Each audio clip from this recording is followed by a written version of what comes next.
जय हिंद प्यारे बच्चों, स्वागत है आपका आपके अपने परिवार भारतवर्ष क्लासेस में। तो प्यारे बच्चों, 16 नवंबर 2023 को क्लास 12 का हिंदी कोर का वीकली टेस्ट लिया जाएगा। इस वीडियो में हिंदी कोर के very very very important question को करेंगे जो कि एग्जाम पॉइंट ऑफ व्यू से मोस्ट इम्पॉर्टेंट है। तो जल्दी से इस वीडियो को लाइक कीजिए बच्चा, अपने दोस्तों को जल्दी जल्दी से शेयर कीजिए। चलिए स्टार्ट करते हैं मोस्ट इम्पोर्टेंट क्वेश्चंस। सबसे पहला प्रश्न आप सभी से पूछा गया है, लेखक ने शिरीष के फूल की तुलना तुलना किससे की है? विकल्प दे रखा है राजकुमार के साथ, अवधूत के साथ, मंदिर के साथ या इनमें से कोई नहीं। तो यहाँ पे कौन सा विकल्प सही है, जल्दी से बताइए। यहाँ पे सही उत्तर है बच्चा बी, अवधूत के साथ। लेखक ने शिरीष की फूल की तुलना अवधूत के साथ की है। शिरीष के फूल पाठ के लेखक कौन हैं?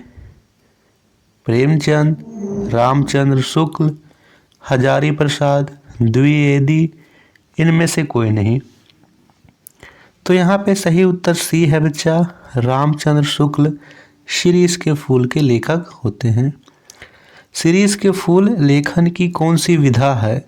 कहानी, नाटक, कविता, निबंध। तो यह एक निबंध है, डी विकल्प यहाँ सही उत्तर होगा।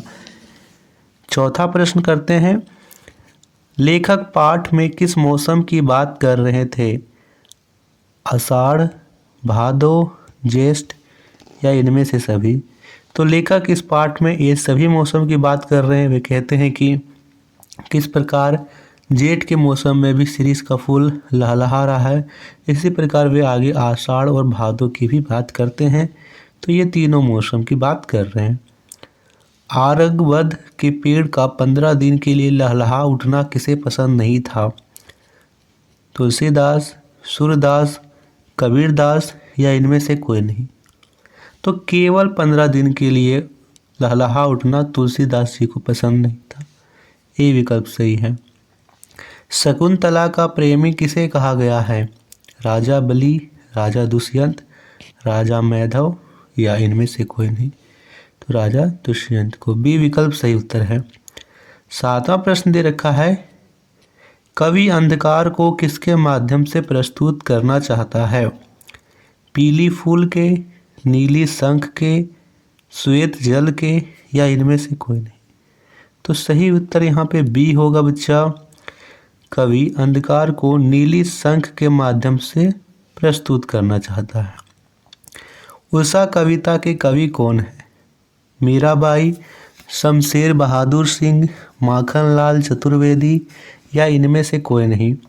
सही उत्तर यहाँ पे बी है, माखनलाल चतुर्वेदी उषा कविता के कवि होते हैं।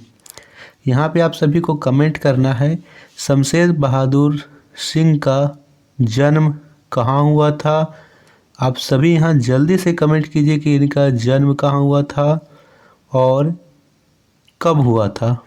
जन्म कब और कहाँ हुआ था, ये दोनों चीज़ आप लोगों को कमेंट में करना है।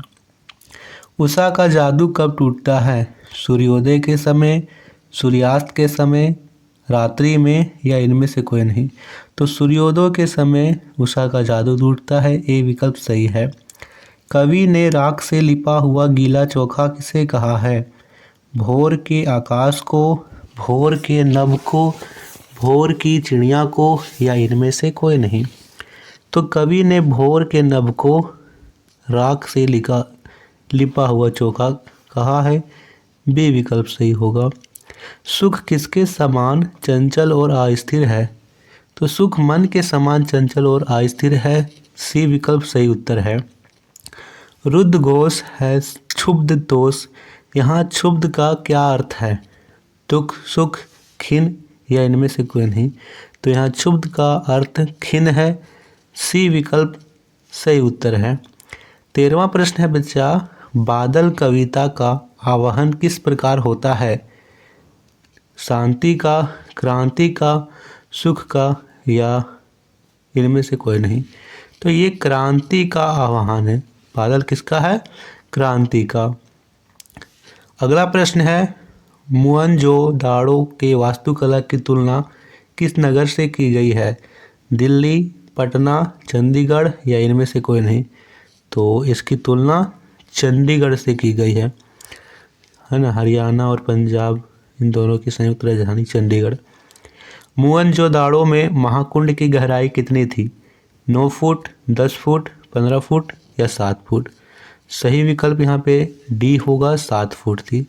तो बच्चा यह था मोस्ट इम्पॉर्टेंट 15 क्वेश्चंस। आप सभी यहाँ पे इस वीडियो को ज़्यादा से ज़्यादा लाइक कीजिए। इसकी पीडीएफ हमारे ऑफिशियल टेलीग्राम चैनल पर अपलोड कर दी जाती है, तो टेलीग्राम चैनल को आप ज़रूर ज्वाइन कीजिए। थैंक यू बच्चा, मिलते हैं अगले वीडियो में।